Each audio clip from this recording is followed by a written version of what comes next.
You might not know this about PlanetScale, but we get a lot of very large customers coming to us with big databases that handle a ton of traffic, but they may be having issues with their current database configuration.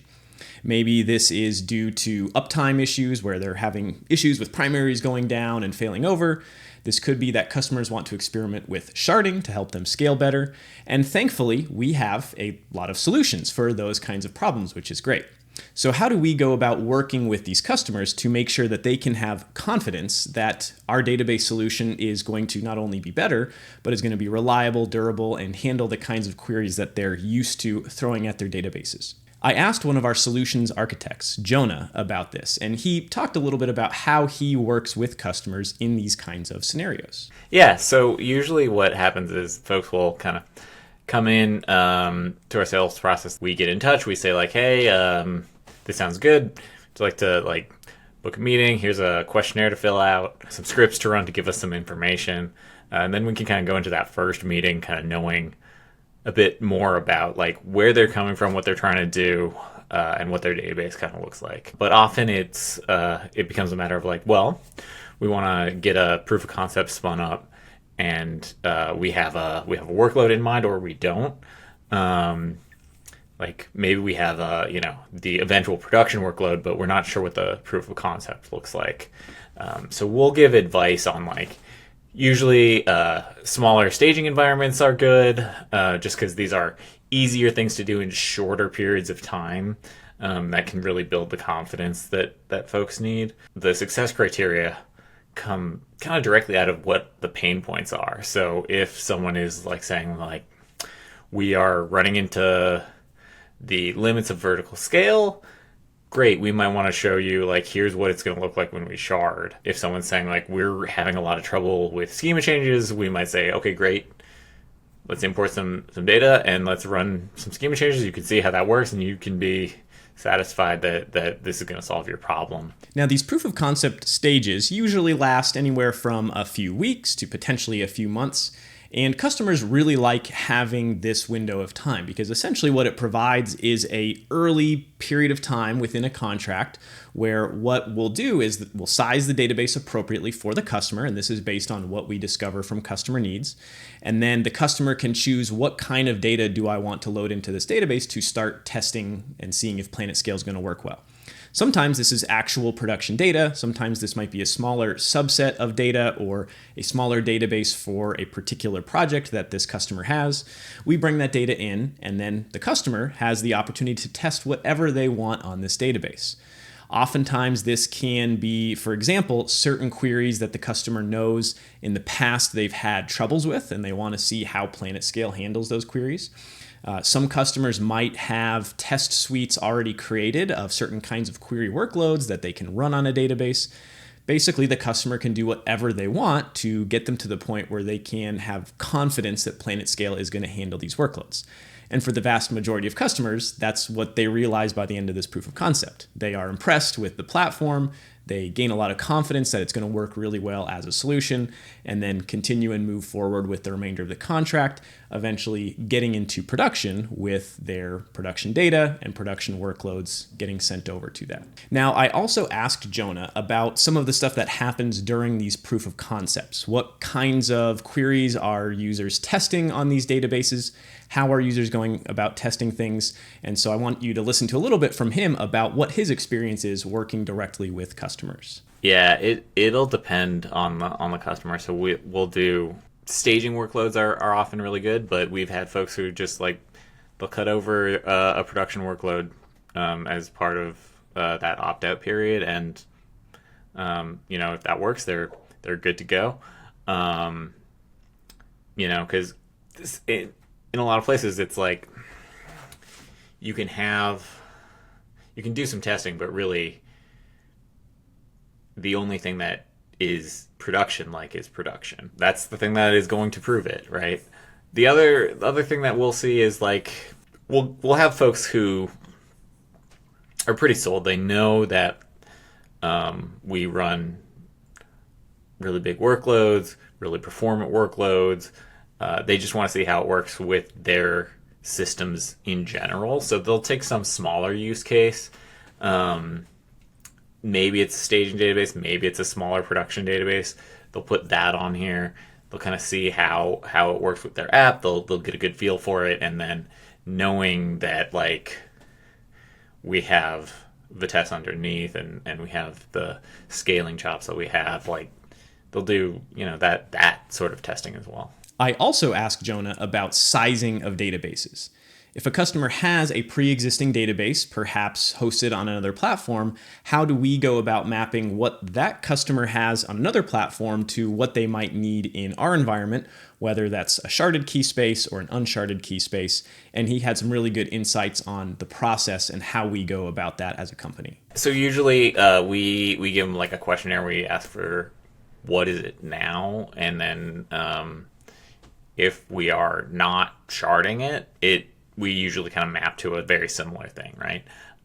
So they'll be like, oh, we're on R5 8X large, and we go, okay, that has this many CPUs, this much RAM. We'll kind of map to something that has very similar, is usually where we start. When it comes to sharding, right, if they're on like, oh, okay, we've got a 24XL with this many replicas, we'll say like, oh, okay, well, instead of being on a 24XL for the 24 terabytes of data that you have, why don't we take that, shard it 24 ways or however much, right? Like, and be like, okay, so now instead of having one very large box, you'll have a bunch of smaller boxes, and each of those will get a portion of that size, that data, and a portion of that compute. Now that you have seen a little bit about what customers approach us with, what kinds of problems they want solved, let's go through a more specific example of what we might walk a customer through in terms of one of these contracts and proof of concept phases. So let's say that a company named Juniper Studios, our example gaming company, has a super successful game with hundreds of thousands of active users, and that also, of course, comes along with a lot of data, right? So they'll have a big database. And for the sake of this example, let's say that that is a 4 terabyte database. So I'll draw a little box here, and we'll say this is 4 terabytes. And that includes, data of user login information, chats between users, item inventories, all of these kind of things. And if you have a really large user base, you're going to need a lot of compute power behind that, especially if you have peak times where you have, a million players all logged in at the same time. So this server is probably going to need to handle tens of thousands or even hundreds of thousands of queries per second. So let's say that as a primary server, this is running on some hardware that is pretty beefy. Let's say something that is 64 cores and then 256 gigs of RAM. So this is some type of cloud compute. But then you probably would want to have some replicas. So perhaps on whatever platform Juniper Studios was on before coming to PlanetScale, maybe they had some replicas set up. And in this case, I'll just draw 2. So I'll picture 2 replicas, put one over here. And these, could be different sizes, of course. Let's say these are 32 cores and 128 gigs of RAM for these as well. And these can be used to handle some traffic coming in that's like read-only traffic, but it could also be used to in the event of like a failover where that primary goes down, it could fail over to one of those other servers because it's replicating the data. Okay, so maybe in this scenario, Juniper Studios is having some challenges. Maybe they're continuing to grow, and that 64 core server, even though that's massive, if you have a really high user load, even something like that could start to become a bottleneck. And that's not the highest instance class on something like Amazon, but that's starting to get up there, and you don't ever want to hit the point where you're at the maximum instance size and don't have an additional plan for scaling. So maybe they're concerned about scalability. Maybe they're also concerned about uptime. Maybe they're concerned about how long backups are taking. These are things that PlanetScale can help with. So someone like Jonah would talk to this customer when they first come and get a bunch of information about what this structure looks like here, what kinds of queries are running on their database, what are the main problems that they're having. And again, in this case, it might be scalability, it might be how long backups are taking, these kind of things. So From this picture, someone like Jonah would have a good idea about, okay, how do I need to size a PlanetScale database to match this during a proof of concept phase of a contract? And one kind of simple way to think about this is roughly you could take the compute that is currently being used and sort of match that and map that over to PlanetScale. But in PlanetScale, we have the ability to configure this in a bunch of different ways. So for instance, perhaps in order to help increase the write throughput of Juniper Studio's issue here, we would want to switch to sharding, where we can distribute writes across many separate primary servers. So what we might do here is set up something like, let's say 8 shards. If this is 4 terabytes, that would allow 500 gigabytes to be on each shard, 8 shards total.